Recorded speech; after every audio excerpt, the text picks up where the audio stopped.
శ్రీ రేణుక ఎల్లమ్మ తల్లి ఆశీస్సులతో జ్యోతిష్యం చెప్పబడును. స్త్రీ పురుషులకు వశీకరణం చేయబడును.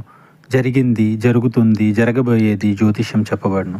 ఇతర ఎటువంటి సమస్యలు అయినా జ్యోతిష్యం చెప్పబడును. ప్రేమ సమస్యలు, పెండ్లి సమస్యలు, మనోవేదన, శత్రు సమస్యలు, పిల్లల పొరపాట్లు, భార్యాభర్తల సమస్యలు, విడాకులు, నాగఘోష.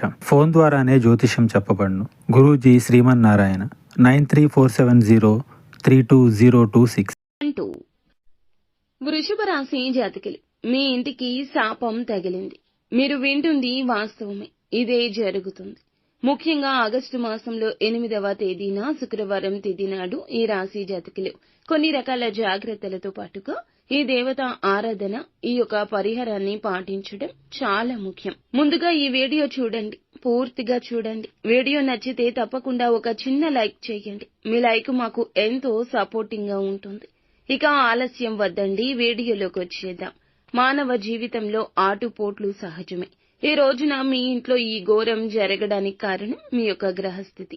ఇక మీరు వివాహ బంధంలో ఉంటే వివాహితులు మూడవ వ్యక్తి ప్రమేయాన్ని నిలువరించండి. చొరబాటు అస్సలు కానివ్వద్దు. ధనపరమైన నిర్ణయం తీసుకునేటప్పుడు బయట వారితో సంప్రదించొద్దు. వృత్తి, ఉద్యోగ, వ్యాపారాల్లో ఎవరైనా మేలు చేస్తామంటూ మీ దగ్గరకొచ్చినా, ధనపర అవకాశాలు ఇస్తామన్నా ఈ రోజున ఏకపక్ష నిర్ణయాలు మీకు తగవని చెప్పొచ్చు.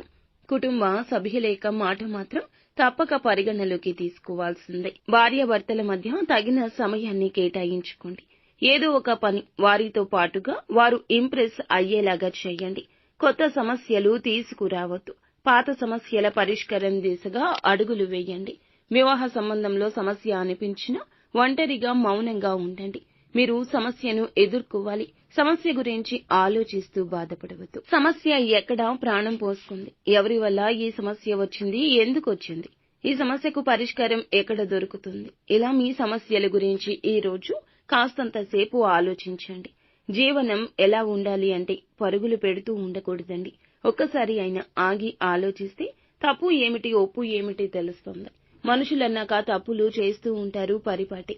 కానీ సరిదిద్దుకొని చక్కగా ముందుకు వెళ్తే ముళ్ల బాట కూడా పూల పాన్పవుతుంది. ఇదంతా మన చేతుల్లోనే ఉంటుంది. కాబట్టి ఎవరెవరి దగ్గరకు వెళ్లడం, ఏదేదో అడగడం కన్నా మీలో మార్పుని మొదలు పెట్టుకోండి. పెద్దల మధ్య సమస్యను పరిష్కరించుకుందామని అస్సలు అనుకోవద్దు. ఈ రోజున బంధాల విషయంలోనే కాదు, మీ యొక్క వృత్తి వ్యాపారాల్లో కూడాను మీరు ఎవరి దగ్గరకు వెళ్లి నిర్ణయాన్ని అడగడం మీకు మేలు కలగచేయదు. మీరు చేసిన పనికి గుర్తింపు ఇంకొకరికి రావడం కావచ్చు.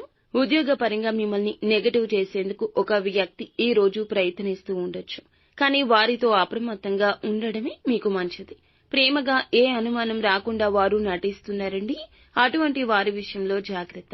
మీ పని ఎవరికి అప్పగించకుండా ఏ రోజు పని ఆ రోజు పూర్తి చేసుకోవడం, ఎవరి మీద ఆధారపడకుండా చేసుకోవడం. అప్పుడు వారికే అర్థమవుతుంది మీరు వారిని అవాయిడ్ చేస్తున్నారని. మీ బలహీనత ఇక నుంచి ఎవ్వరితో పంచుకోవద్దు. ఒక 10 రోజులు ఇలా పంచుకోకుండా చూసి చూడండి.